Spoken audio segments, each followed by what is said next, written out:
S, வீடு, schools, hotels, store room இங்கெல்லாம் partition wall கட்டணும்னாலும் இப்போ பில்டிங் ஓனர்ஸோட first choice Renocon Rapid Wall Panels. கும்பராசியில பிறந்த ஆண்களுடைய குணாதிசயங்கள் என்ன? நல்ல உழைப்பாளிகள். அவங்க ஒரு மேனேஜராக கிடைக்கிறாங்க ஒரு கம்பெனிக்குன்னா, யார்கிட்டையும் நோன்னு சொல்லாமல் ஊருக்கே உழைக்கக்கூடியவர்கள்னா அது கும்பராசிக்காரங்க தான். கும்பராசி ஆண்களுடைய திருமண வாழ்க்கை எப்படிமா இருக்கும்? நல்லா இருக்கும். இவங்க எல்லாரோடையும் அட்ஜஸ்ட் பண்ணி போயிடுவாங்க. இவங்களுக்கு வரக்கூடிய மனைவிமார் கொஞ்சம் அதிகாரம் பண்ணக்கூடிய மனைவிமார் தான் இருப்பாங்க. எது வந்தாலும் அதை மகிழ்ச்சியாக ஏற்றுக்கொள்வாங்க. ஆனால் இவங்களுக்கு மனசில் பயம் இருக்கும், நமக்கு அப்படி நடந்துருமோ இப்படி நடந்துருமோ வயசான காலத்தில். கும்பராசி ஆண்கள் மாதிரி ஒரு பவர் உள்ள ஆட்களை பார்க்கவே முடியாது. 12 ராசிலையும் கும்பராசி அலட்டிக்காம அனைத்து வேலைகளையும் திறம்பட செய்து முடிக்கக்கூடிய ராசி. தொழில், சுய தொழில், வேலை அந்த விஷயங்களை எப்படிமா? சுமாராக படித்தாலும் கூட நல்ல பொசிஷனுக்கு வந்துருவாங்க. ஆதன் ஆன்மீகம் நேயர்களுக்கு ஷாம்லாவின் அன்பு கலந்த வணக்கங்கள். நம்ம ஆதன் ஆன்மீகத்துல ஆன்மீகம் சம்பந்தப்பட்ட பல கேள்விகளுக்குமே தினம்தோறும் ஒவ்வொரு வகைகள்ல பதில்களை பார்த்துக்கிட்டு இருக்கோம். அந்த வகையிலே இன்னைக்கு நம்மோடு ராஜேஸ்வரி சலையாமா இணைஞ்சிருக்கிறாங்க. நிறைய விஷயங்களை இன்னைக்கும் கேட்டு தெரிஞ்சுக்க போறோம். வணக்கம் அம்மா. வணக்கம்மா. எப்படி இருக்கீங்க? நல்லா இருக்கீங்க. கும்பராசியில பிறந்த ஆண்களுடைய குணாதிசயங்கள் என்னது? அவங்களோட வாழ்க்கையோட ரகசியங்கள்? கும்பராசிக்காரங்க நல்ல உழைப்பாளிகள், ஊருக்கு உழைப்பவர்கள். அவங்க ஒரு மேனேஜராக கிடைக்கிறாங்க ஒரு கம்பெனிக்குன்னா, அந்த கம்பெனி முதலாளிக்கு ரொம்ப கொடுத்து வச்சிருக்காருன்னு அர்த்தம். ஏன்னா இவங்க வெளிச்சத்துக்கு வர மாட்டாங்க, தன்னை முன்னிலைப்படுத்தி கொள்ள மாட்டாங்க. கும்பத்துக்குள் வைத்த சுடர் போல ஒரு பேக் ஸ்க்ரீன் பெர்ஃபார்மராக தான் இருப்பாங்க. தான் மேலே இந்த லைம் லைட் படணும் அப்படின்லாம் நினைக்க மாட்டாங்க. கடுமையாக உழைப்பாங்க அந்த கம்பெனிக்காக அல்லது அந்த குடும்பத்துக்காக. மாங்குன்னு சந்தோஷமாக உழைப்பாங்க. ஐயோ இவ்வளவு செய்ய வேண்டியது இருக்கே அப்படின்ற சலிப்பே இருக்காது. இந்த சனி ஆட்சி பெற்ற ராசி மகர ராசிக்கும் கும்பராசியும் ரெண்டும் ஒரே கிரகம்னாலுமே அதிபதி ரெண்டுமே டிஃப்ரெண்ட்டாக இருக்கும். அதனால் இவங்க ரொம்ப சந்தோஷமாக உழைப்பாங்க, ஆசையாக வேலை பார்ப்பாங்க, சம்பளத்துக்கு மேலே வேலை பார்ப்பாங்க, அல்லது சம்பளமே வேண்டாம்னு வாலண்டரியாக பண்ணுவாங்க. நிறைய வாலண்டியர்ஸ் இருப்பாங்களா, அந்த மாதிரி வாலண்டியராக பண்ணுவாங்க. ஆத்மார்த்தமாக வேலை பார்ப்பாங்க.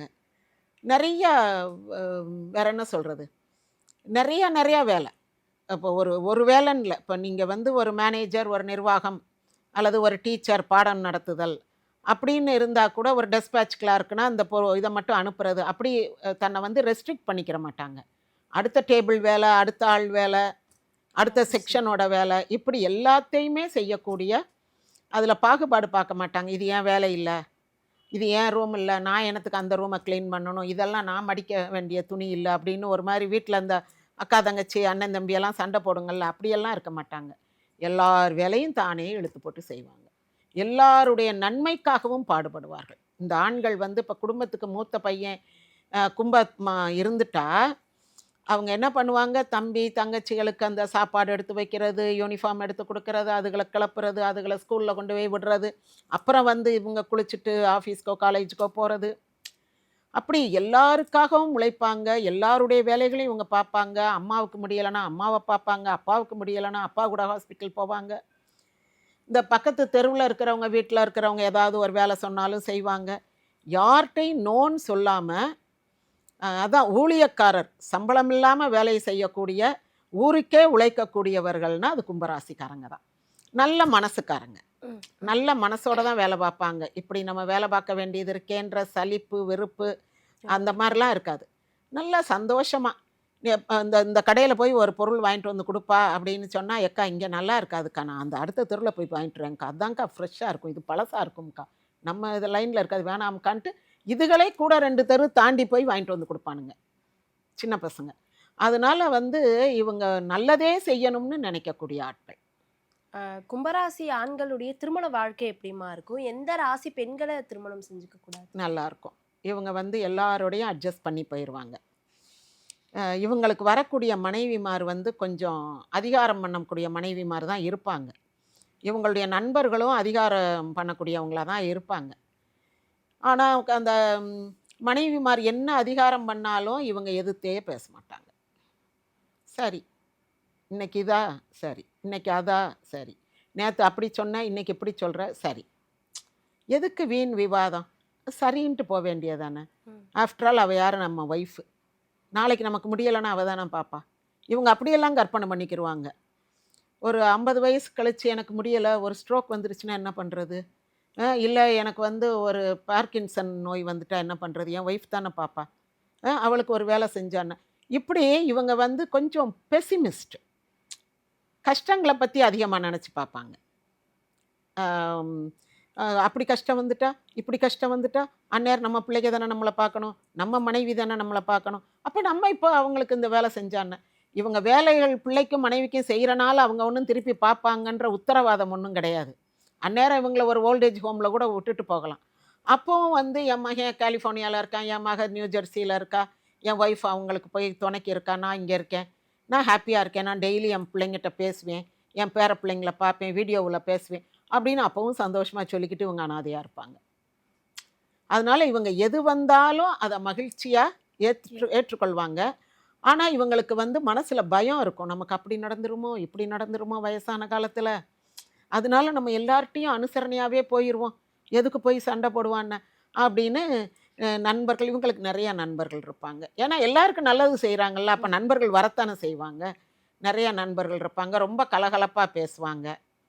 எல்லாருக்கும் பார்த்து பார்த்து நல்லது செய்வாங்க, ரொம்ப பார்த்து பார்த்து நல்லது செய்வாங்க. நீ இந்த கோர்ஸ் படி, நான் இந்த இதில் பார்த்து இந்த யூனிவர்சிட்டியில் ஒரு கோர்ஸ் இருக்கும், உன் மகனை படிக்க சொல்லு, அவனுக்கு இது நல்லா இருக்கும். இப்படி எல்லாருடைய படிப்பு, தொழில், என்ன குடும்பம், பொண்ணு மாப்பிள்ளை பார்க்குறது, இவங்க மாப்பிள்ளையெல்லாம் பார்த்து கொடுப்பாங்க, பொண்ணு பார்த்து கொடுப்பாங்க, ஈவெண்ட் மேனேஜ்மெண்ட்லாம் பண்ணுவாங்க.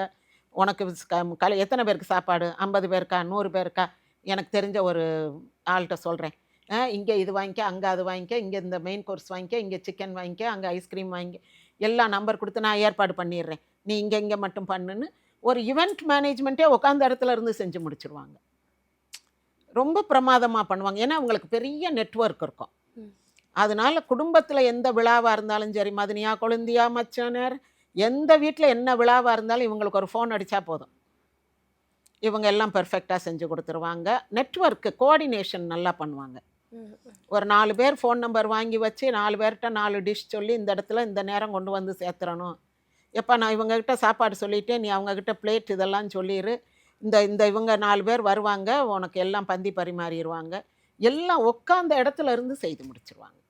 அந்த ஆண்கள், இந்த கும்பராசி ஆண்கள் மாதிரி ஒரு அதனால் எக்ஸிக்யூஷன் பவர் உள்ள ஆட்களை பார்க்கவே முடியாது. 12 ராசிலையும் கும்பராசி வந்து அலட்டிக்காமல் அனைத்து வேலைகளையும் திறம்பட செய்து முடிக்கக்கூடிய ராசி. அந்த ஆண்கள் வந்து ரொம்ப கெட்டிக்காரங்க. படிப்பு, தொழில், சுய தொழில், வேலை, அந்த விஷயங்கள எப்படிமா இருக்கும்? நல்லா இருக்குமா. இவங்க வந்து சுமாராக படித்தாலும் கூட நல்ல பொசிஷனுக்கு வந்துடுவாங்க. ஏன்னா இவங்க வந்து பிளான் பண்ணுறனால இவங்க பெரிய படிப்பெல்லாம் படிக்கணும்னு அவசியம் இல்லை. பெரிய படிப்பு படித்தா அதை விட பெருசான இடங்களுக்கு வருவாங்க. சுமாரான படிப்பு படித்தாலும் அவங்க படிப்பு படித்தவங்க இருக்கிற ஸ்தானங்களை விட இவங்க உயர்ந்த ஸ்தானத்தில் இருப்பாங்க. அதனால் இவங்க வாழ்க்கையில் வளர்ச்சி என்பது எப்போவுமே இருக்கும். இவங்க சோர்ந்து போகிறவங்க கிடையாது, அடுத்தவங்கள பார்த்து பொறாமப்படுறவங்க கிடையாது. அதனால் இவங்களுடைய வளர்ச்சி வந்து அப்படி ஸ்டெடி கோயிங்காக போய்கிட்டே இருக்கும். என்ன இவங்ககிட்ட உள்ள ஒரு பழக்கம்னா, இவங்க அப்படியே ரொம்ப ஃபுல் ஃப்ளெட்ஜாக ஓவர் கமிட்மெண்ட்டோட ஒரு ஆஃபீஸில் வேலை பார்த்துக்கிட்டு இருப்பாங்க. திடீர்னு யார்கிட்டையும் சொல்லாமல் கொள்ளாமல் அடுத்த கம்பெனிக்கு போயிடுவாங்க. இன்னமும் நேற்று வரைக்கும் முதலாளிக்கு மேலே இருந்து இந்த கம்பெனியை கவனிச்சுக்கிட்டு இருந்தாப்புல இன்றைக்கி ஆளை காணோம் அப்படின்னா அதை விட பெட்டராக ஒரு ஆப்ஷன் வரும்போது போயிடுவாங்க. அப்போ அவங்களுடைய கமிட்மெண்ட் வந்து பொய்யா அப்படின்ற மாதிரி கூட நமக்கு தோணும். ஆனால் அதுதான் அவங்களுடைய இயல்பு. இதை விட ஒரு பெட்டராக ஒரு ஆப்ஷன் வரும்போது அவங்க போயிடுவாங்க. அங்கேயும் வந்து அப்படி மாங்குன்னு உழைப்பாங்க. சரி, இவங்களை நம்பி நம்ம இந்த ப்ராஜெக்ட் ஆரம்பிக்கலாம், இவங்க நல்லா பார்த்துக்கிறாங்கன்னா அவங்க ஒரு புது ப்ராஜெக்ட் ஆரம்பிச்சிருப்பாங்க. இவங்க 3 மாதத்தில் இன்னொரு கம்பெனிக்கு போயிடுவாங்க. அதாவது இருக்கிற வரைக்கும் நேர்மையாக விசுவாசமாக இருப்பாங்க. ஆனால் இவங்க தொடர்ந்து இருப்பாங்கன்றதுக்கான உத்தரவாதம் எதுவும் கிடையாது. நல்லா வேலை பார்ப்பாங்க, ஆனால் கன்சிஸ்டண்ட்டாக இருப்பாங்களான்னு சொல்ல முடியாது. இவங்களுக்கு வந்து பிடிச்சா வேலை பார்ப்பாங்க, சுயதொழிலும் அப்படித்தான். நல்ல ஒரு தொழில் செய்துக்கிட்டு இருப்பாங்க. திடீர்னு மூடிட்டு இன்னொரு பிஸ்னஸ் ஆரம்பிச்சுட்டு போயிடுவாங்க. இது நல்லா வந்துக்கிட்டு இருந்துச்சே, ஏன் இப்போ இதை இல்லை, இதை விட அது வந்து வேலை கம்மி, லாபம் அதிகம் அப்படின்வாங்க. அப்போ இதில் இந்த கூட இருந்து வளர்ந்துட்டு வந்தவங்களுக்கெல்லாம் ரொம்ப டிசப்பாயின்மெண்ட்டாக போயிடும். ஐயோ, இது பெரிய கம்பெனியாக வரும், நமக்கு நல்ல எதிர்காலம் இருக்குதுன்னு நினச்சோமே, இப்படி இந்த ஆள் பாட்டுக்கு பூட்டிட்டு இன்னொரு கம்பெனி ஆரம்பிச்சுட்டு போயிட்டாரே அப்படின்னு தோணும். அப்போ அந்த நேரம் நிறைய பேருக்கு ஏமாற்றமாக இருக்கும். இவங்களுடைய பிளான் என்னன்றது யாருக்கும் தெரியாது. சனி ராசி இல்லையா, மனசுக்குள்ளேயே வச்சுக்கிடுவாங்க. இந்த கிட்டத்தட்ட மகர ராசி மாதிரி தான், வெளியே சொல்ல மாட்டாங்க. இன்னொரு பக்கம் ரகசியமாக பேசிக்கிட்டு ஒரு பிஸ்னஸ் ஸ்டார்ட் பண்ணுறதை பற்றி பேசிக்கிட்டே இருப்பாங்க. ஆனால் இங்கே இவங்க வேலை பார்த்த இடத்துலையோ அல்லது இவங்க வச்சு நடத்துகிற முதல் பிஸ்னஸ்லையோ இதை ரகசியமாக இன்னொரு ஆளுக்கு விற்றுருப்பாங்க, தெரியாது. மறுநாள் பார்த்தா போர்டு மாதிரி இருக்கும், ஆள் முதலாளி மாதிரி இருப்பார், இவங்க இருக்க மாட்டாங்க. இவங்க இன்னொரு இடத்துல 60 கிலோமீட்டர் தூரத்தில் ஒரு கம்பெனியில் போய் அன்னைக்கு ஒரு கடையை புது கடையை ஆரம்பித்து அங்கே போய் உட்காந்து எல்லாருக்கும் ரோஜா பூவும் கல்கண்டம் கொடுத்துக்கிட்டு இருப்பாங்க. அந்த இது சக்ஸஸ் ஆகுமோ ஆகாதோ அப்படின்ற ஒரு பயம் இவங்களுக்குள்ளே இருக்கும். அந்த சனி ராசிக்குரிய பயம் இருக்கும். அதனால இவங்க எதையும் வந்து வெளிப்படையாக சொல்ல மாட்டாங்க. தேங்காய் உடைச்ச மாதிரி பட்டுன்னு உடச்சி பேசுவோம் அப்படின்னு பேச மாட்டாங்க. அப்படியே மனசுக்குள்ளேயே வச்சுக்கிட்டு ரகசியமாகவே கொண்டு போய்கிட்டு இருப்பாங்க. அந்த ஒரு குணம் கும்பராசி ஆண்களுக்கு உண்டு. கும்பராசியில பிறந்த ஆண்களுடைய பிறப்பின் ரகசியம்னா இந்த ஒரு விஷயத்த சொல்லலாம்னா என்னதுமா? இவங்களுமே அந்த கர்மாவை தீர்க்க பிறந்தவர்கள் தான். அதனால் அநேகமாக இவங்களுக்கும் மறுபிறப்பு இருக்காது. அந்த கர்மம் தொலைஞ்சிருச்சு இந்த பிறவியோடனா மறுபிறப்பு இருக்காது. அதனால தான் அவங்க அவ்வளோ வேலை பார்க்குறாங்க, அடுத்தவங்களுக்காக வேலை பார்க்குறாங்க. அது முன்ஜென்ம கடன்.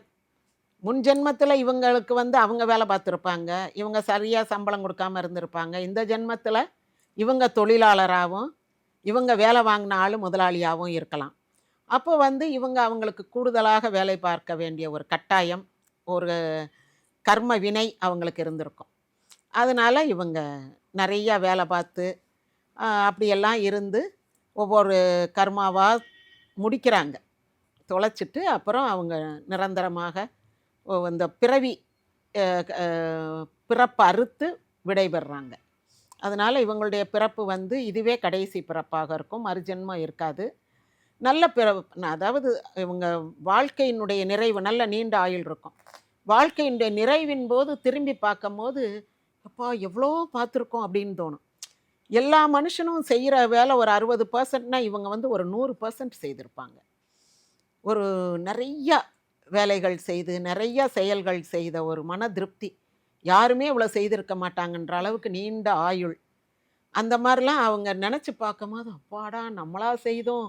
இப்போ எல்லாம் இந்த பிள்ளைங்க என்ன வேலை பார்க்குது, 1 மணி நேரம் வேலை பார்த்துட்டு 2 மணி நேரம் ஃபோன் பார்க்குதுங்க. நம்மலாம் அந்த காலத்தில் பாரு எவ்வளோ வேலை பார்த்துருக்கோம். ஏன்னா உன் கர்மம், உன் தலையெழுத்து நீ அப்படி பார்க்கணும்னு இருக்குது. அவ்வளோ கர்மாவை கழிக்கணும், இல்லைன்னா திரும்ப மறுபிறவி எடுக்கணும். அப்போ இந்த பிறவி இறுதி பிறவினும் போது எல்லாம் செஞ்சு முடிச்சுட்டு பரலோகம் போய் சேர்றது தான், இறைவனோடு ஐக்கியமாகிறது தான். கண்டிப்பாக கும்பராசி ஆண்களை பற்றி நிறைய தகவல்களை சொல்லியிருந்தீங்க. கண்டிப்பாக அடுத்ததும் பேசுவோம். நன்றி. நன்றிம்மா.